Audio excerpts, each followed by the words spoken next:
सकाळु उठी गाधे पाधि फ्रेश हो गली सीधा जाई ठाकुर घरे पूजापूजी स्टार्ट कर दे। परी ठाकुर को चंदन सिंदूर लग लग मु भोग थाली सजाड़ी पूजापूजी सारी पलि आसलु। आसिकी संगे संगे जलखिया कर देथिलु रुटी आलुदम घुगुनी ता सहित रातिर थिबा मंचूरियन। हजबैंड आनिथिले छुनी पांपुड़ी तो समस्त खंड खंड दे परी आ मु टिके टिके खाइथिलु। एमिति भी मिठा खाइबाको परीर भारी पसंद। तापरे खरा बेला खाइबार थिला भात डाली पोटल आलू तरकारी आ पोई आलू मसला दिया भजा। खाइबा सब बहुत ही टेस्टी थिला। खाइ सारी टिके रेस्ट नेइथिलु। तापर संध्या परी मु ता बाबा बाहरलु टिके मार्केट टिके शॉपिंग करियार थिला। जेहेतु संध्या टाइम तो रोड पूरा भिड़ थाए। भिड़ भितर जाई पहुंची गले चौधरी बाजार थिबा नुआ होलसेल साड़ी दुकान जार ना होची गुलाब चांद मणिक चांद। एक्चुअली एटा मु यूट्यूब रु देखिथिली बहुत बढ़िया साड़ी मिले।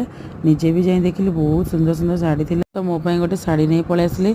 आसला बेलक परीर इच्छा थिला टिके मोमो खाया पई तो पार्सल नै घर पळे आसली मोमो आ गोटे स्प्रिंग रोल। परी ठार मु खंडे खंडे चाखिथिली बहुत ही बढ़िया टेस्ट थिला। खास कर स्प्रिंग रोल टा बढ़िया टेस्ट। रातिर रुटी सहित सादा तड़का